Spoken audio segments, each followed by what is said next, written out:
Welcome to my YouTube channel, Secret Affairs Exposed. If you're new here, please subscribe and turn on the bell icon so you never miss a real-life story full of suspense, secrets, and survival. It was supposed to be a normal road trip. Simple drive north to my parents' lake house in Ontario. A peaceful, pine-surrounded escape we visited every summer with the kids. I had the route memorized. It was one straight line on the map, cutting through farmland, sleepy towns, and long, empty highways. We packed the SUV with snacks, games, audiobooks, and just enough patience to survive 5 hours in a moving cage with 3 children. Everything about that day felt ordinary. And maybe that's why it hit so hard when it turned terrifying. We're 2.5 hours into the drive. The kids were asleep in the back, heads bouncing with the rhythm of the road. I was behind the wheel, cruising at a steady 70.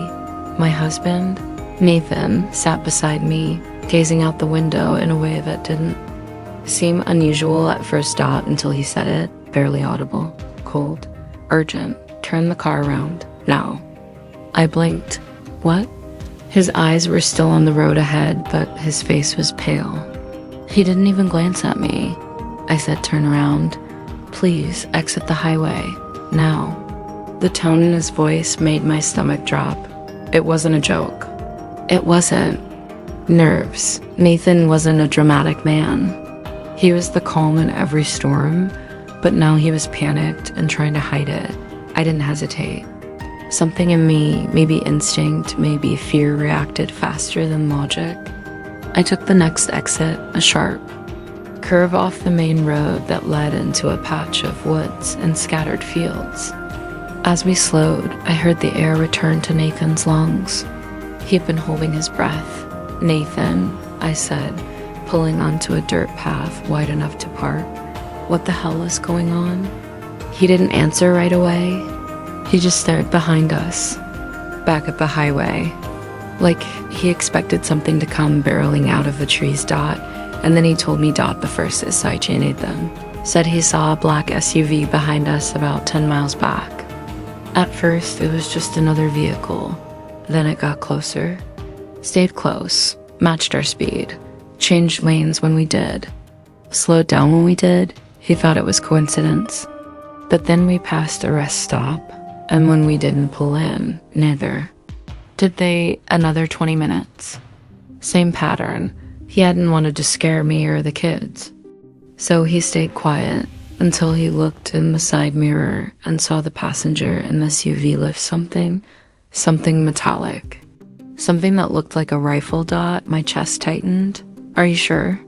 I asked. Maybe it was just, I know what I saw. There was no room for argument. Nathan was an army vet, trained in observation, threat detection, weapons. If he said he saw danger, I believed him. We sat there in the woods for almost 20 minutes. No cars passed.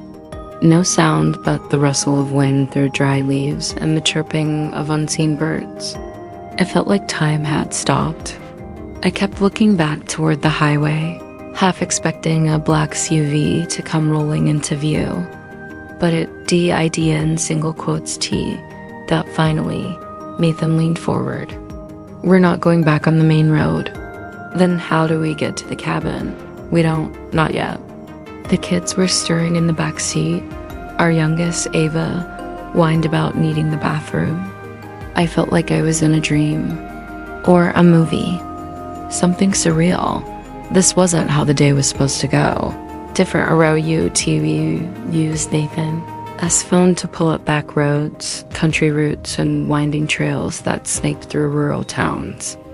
It would take longer, but it would get us far away from the highway, far from whoever was following us. And that's when I started to wonder, why us? Who would follow a family in a beat-up Ford Explorer with a trunk full of juice boxes? Nathan, I said softly as we passed an empty barn. Do you think this has something to do with you? His jaw clenched. I don't know. But I could tell he had a guess. He just wasn't ready to say it yet. The stranger at the Este Aeonit was nearly evening when we stopped for gas at a tiny station in a forgotten town. Population maybe 400, one gas pump, a narrow shop that sold dusty snacks and expired soda. Nathan stayed in the car with the kids. I went inside to pay. The man behind the counter barely looked up. His radio was playing some old rock song at low volume. As I reached for my card, I felt it. That eerie sensation of being watched. I turned. A man in a denim jacket stood by the freezer aisle, just standing, not looking at any products, just staring at me. Our eyes met for a split second. He nodded. I didn't nod back. I turned quickly, paid, and left. When I glanced back through the glass door, he was gone. Nathan noticed immediately what happened. There was a guy inside. He was weird, just watching me. Nathan's eyes narrowed. Let's go. We left, fast. That night, we didn't go to the cabin. Nathan booked a motel an hour south, under a fake name. He was in full protection mode now. And finally, he told me the truth. His past never left during his last deployment. Nathan had been part of a team tasked with dismantling a weapons trafficking ring in Eastern Europe. It was brutal work, dangerous, political, and it left scars. He didn't talk about it often. But now he confessed.